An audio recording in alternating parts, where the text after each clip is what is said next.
Welcome to waves media Telugu. Ambedkar 135వ జయంతి సందర్భంగా నర్సరావుపేటలో డాక్టర్ బిఆర్ అంబేద్కర్ ఆశయాల సాధన కోసం ఆంధ్ర ఎంఆర్పిఎస్ నేత కాల్వ రవి ఆధ్వర్యంలో భారీ ర్యాలీ నిర్వహించారు.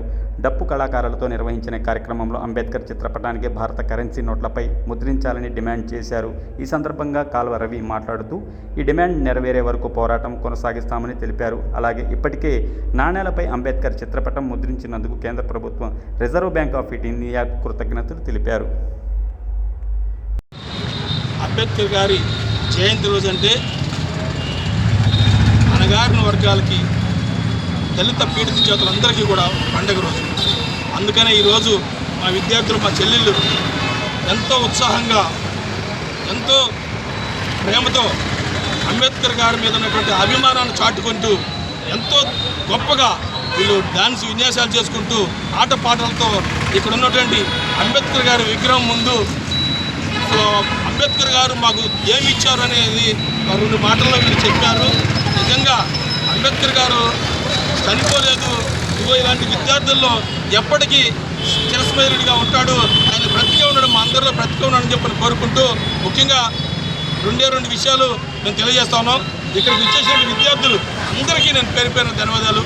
మహిళలకి, అలాగే పాష ఫెలోషిప్కి, ఆంధ్ర ఎంఆర్పిఎస్, అదేవిధంగా అంబేద్కర్ ఆశయ సాధన సమితి నాయకులు, కార్యకర్తలందరికీ పేరు పేరున ధన్యవాదాలు చేసుకుంటూ, రేపు తీసుకోబడిన కార్యాచరణ అంబేద్కర్ గారి చిత్రపటాన్ని భారత కరెన్సీపై ముద్రించాలని ఒక డిమాండ్.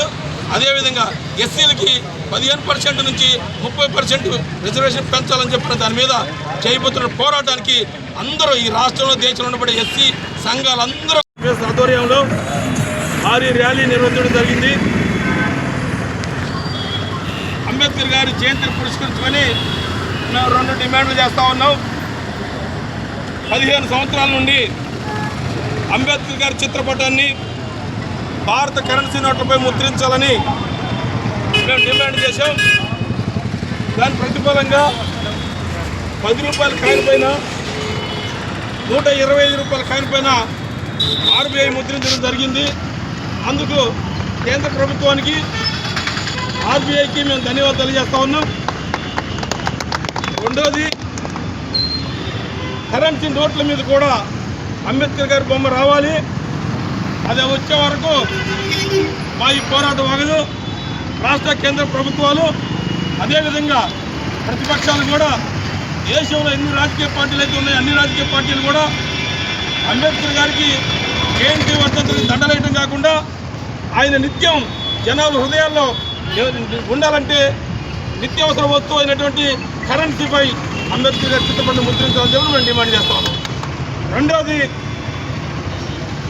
ఈ దేశంలో రాజ్యాంగంలో ఉన్నటువంటి రిజర్వేషన్ పొలాలు, ఎస్సీలకు 15% రిజర్వేషన్ పొలాలు డాక్టర్ బిఆర్ అంబేద్కర్ గారు ఇవ్వడం జరిగింది. ఆనాటి జనాభా ప్రతిపాదన ప్రకారం 15% రిజర్వేషన్ ఇవ్వడం జరిగింది. కానీ మేము డిమాండ్ చేస్తున్నాం, ఇప్పుడు 30% ఎస్సీలకు రిజర్వేషన్ ఇవ్వాలని చెప్పని మేము రాష్ట్ర కేంద్ర ప్రభుత్వాన్ని మేము డిమాండ్ చేస్తూ ఉన్నాం. ఇది ఖచ్చితంగా నెరవేరాలని చెప్పని మేము కోరుతూ ఉన్నాం. దీనికి రాష్ట్రంలో ఉండబడే అన్ని ఎస్సీ సంఘాలు, అన్ని కుల సంఘాలు, దేశంలో ఉండబడే సంఘాలు కూడా దీనిపై పోరాటం చేయాలని చెప్పని నేను పిలుపునిస్తూ ఉన్నాను. ఎందుకంటే ఈరోజు అంబేద్కర్ గారు ఇచ్చినటువంటి ఫలాల్ని ఎంతోమంది అగౌరవంగా మాట్లాడుతూ ఉన్నారు. అయ్యా, మేము ఒకటే అడుగుతూ ఉన్నాం, ఎస్సీలకు ఇచ్చిన పర్సెంటేజ్ 15%, మరి మిగతా పర్సెంట్ ఎలా వచ్చింది? మిగతా పర్సెంట్ ఎవరు అనిపిస్తూ ఉన్నారు? అది ప్రజలు కూడా ఆలోచించాలి. ఎస్సీలు, ముఖ్యంగా ఎస్సీలకి తెలియజేస్తూ ఉన్నాను, మనకి ఇచ్చిన పర్సెంట్ రిజర్వేషన్